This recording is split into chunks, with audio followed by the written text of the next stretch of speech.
विनोद राय जी ने तो जो संवैधानिक पद है सीएजी का, उनके खिलाफ तो मानहानि ही नहीं, उनके खिलाफ तो क्रिमिनल का मुकदमा चलना चाहिए था। ऐसे संवैधानिक पदों पर बैठ कर के लोग जो ब्लैकमेल करते हैं सत्ता को, कांग्रेस पार्टी को उन्होंने धोखा दिया। यहाँ की जो गलत बयानबाजी की, इस देश से उनको माफ़ी मांगनी चाहिए थी। उन्होंने जो गलत आरोप लगाए, गलत बातें की, जिसी के उसके आधार पर भारतीय जनता पार्टी ने गलत बयानबाजी की, उन्हीं का वही आधार माना गया। इसलिए विनोद राय ने जो कुकृत्य किया उसके लिए वो कभी माफ़ नहीं किए जा सकते। मेरे शब्दों में, मैं तो गाज़ीपुर का हूँ और गाज़ीपुर का ये स्वभाव नहीं है, गाज़ीपुर के लोगों का ये स्वभाव भी नहीं है। विनोद राय को तो माफ़ नहीं करना चाहिए। मेरे जैसे लोग तो कभी माफ़ नहीं करेंगे और उनको मैं अपनी गाज़ीपुर की बात के लिए बहुत ही शर्मिंदा महसूस करता हूँ कि इस तरह का कृतित्व, इस तरह का घृणित कार्य विनोद राय ने किया। इस वक्त मैं मोहम्मदाबाद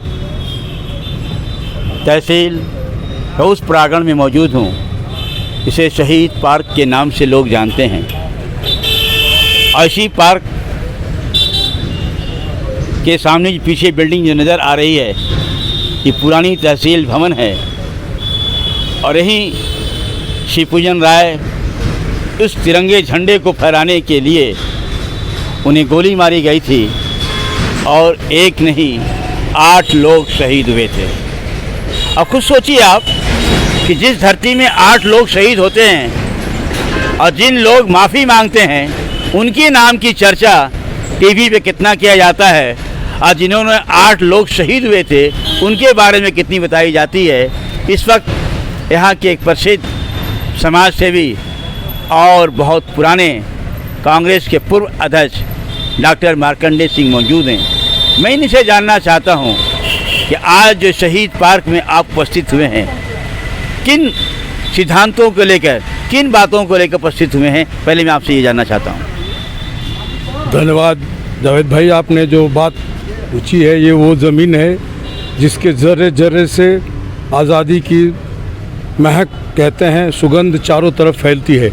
इस मुल्क में ही नहीं पूरी दुनिया में एक ये ऐसी जगह है मोहम्मदाबाद जिसका बड़ा खूबसूरत इतिहास है।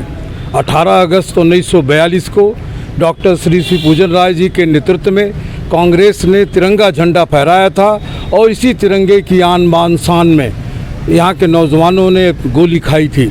कलेक्टर मुनरो जिसने गोली चलवाई थी गाज़ीपुर में, उसने लिखा ब्रिटानिया हुकूमत को कि अब वो दिन लद गए, अंग्रेज़ों को यहाँ से जाना होगा, क्योंकि आज का भारत, आज का गाज़ीपुर का नौजवान जाग पड़ा है और वो गोली खा रहा है, हृदय में, सीने में गोली खा रहा है। और किसी भी यहाँ का न कांग्रेस के नौजवानों ने सीने में गोली खाई थी और उनका बहुत बड़ा नेतृत्व, उनका जुलूस का नेतृत्व डॉक्टर श्री शिवपूजन राय जी कर रहे थे। आज उनके बीच में हमारे जितने अस्त्र शहीद 8 नौजवान जो शहीद हुए थे, उन सब के बीच में हम सब लोग यहाँ खड़े हैं। कांग्रेस के अस्त्र को जो हमारे गांधी जी ने, उसी के कार्यक्रम में हमारी महबूब नेता सोनिया गांधी ने एक संदेश दिया है कि 9 अगस्त को आप अपने शहीद स्थल से गाज़ीपुर से एक पदयात्रा निकलेगी जो गाज़ीपुर जगह जगह होते हुए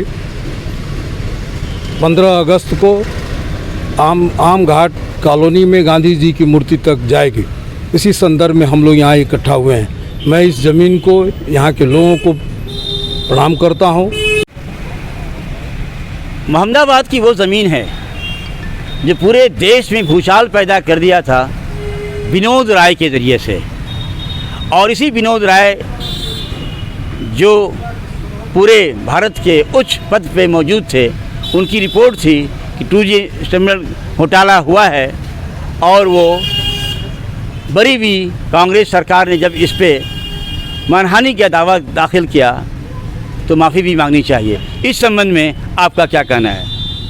देखिए, विनोद राय जी ने तो जो संवैधानिक पद है सीएजी का, उनके खिलाफ तो मानहानि ही नहीं, उनके खिलाफ तो क्रिमिनल का मुकदमा चलना चाहिए था।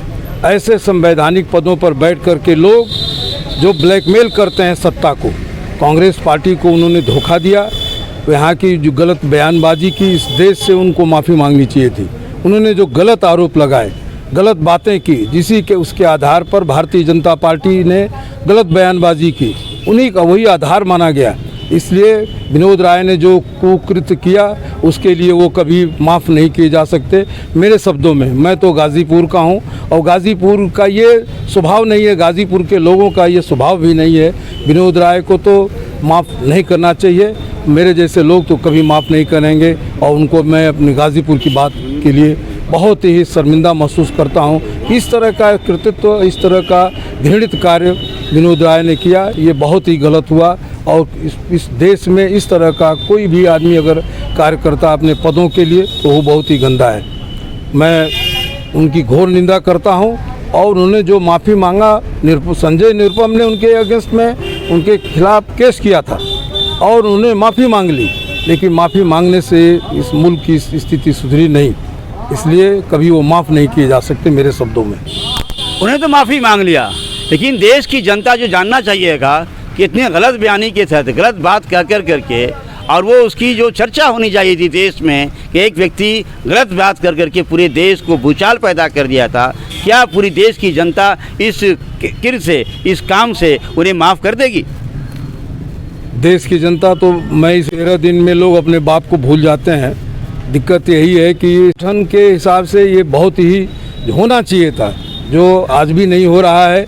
आज भी ये 5G का जो आवंटन हुआ है वो भी गलत हो रहा है, उसके बारे में भी चर्चाएं नहीं हो रही हैं।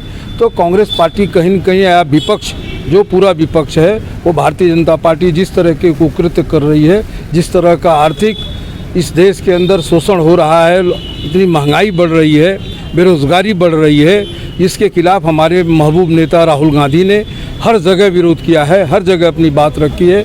ये बात और इस छोटे स्तर पर भी, जिले स्तर पर भी, ब्लॉक स्तर पर भी, चारों तरफ इस बात की चर्चा होनी चाहिए। मैं इस बात का समर्थक हूँ और जितना होना चाहिए था उतना हो नहीं रहा है कि जिससे जनता इस बात को जाने। देश की आज़ादी में नेशनल हेराल्ड ऐसा अखबार, अंग्रेजी का अखबार था, कौमी आवाज़ उर्दू का अखबार था, इन अखबारों ने देश की आज़ादी में बहुत ही अहम रोल अदा किया है। इन अखबारों को लेकर के हमेशा राहुल गांधी को और सोनिया गांधी को बुलाया जा रहा है। इस संबंध में आपका क्या कहना है? देखिए, बात बड़ी साफ है।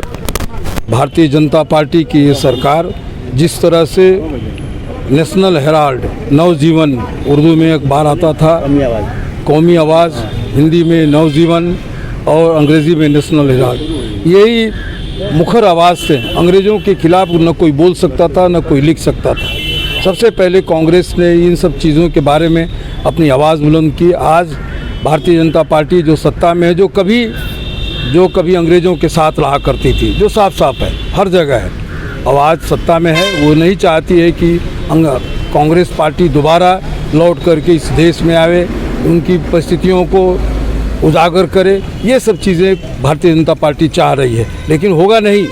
ये मुल्क बहुत ही खूबसूरत है और बहुत ही बहादुर है, इस कांग्रेस की परिस्थितियों को खूब अच्छी तरह से समझता है। आने वाले दिन में हम लोग लड़ेंगे, इससे कभी हताश और निराश नहीं है। हमारे कांग्रेस जन सारे यहाँ नेता बैठे हुए हैं, सब लोग कांग्रेस के लोग यहाँ लड़ने के लिए, जो कांग्रेस पार्टी की नीतियाँ हैं, बेरोज़गारी के सवाल पर, महंगाई के सवाल पर कांग्रेस पार्टी अपनी बात रखेगी और कहेगी।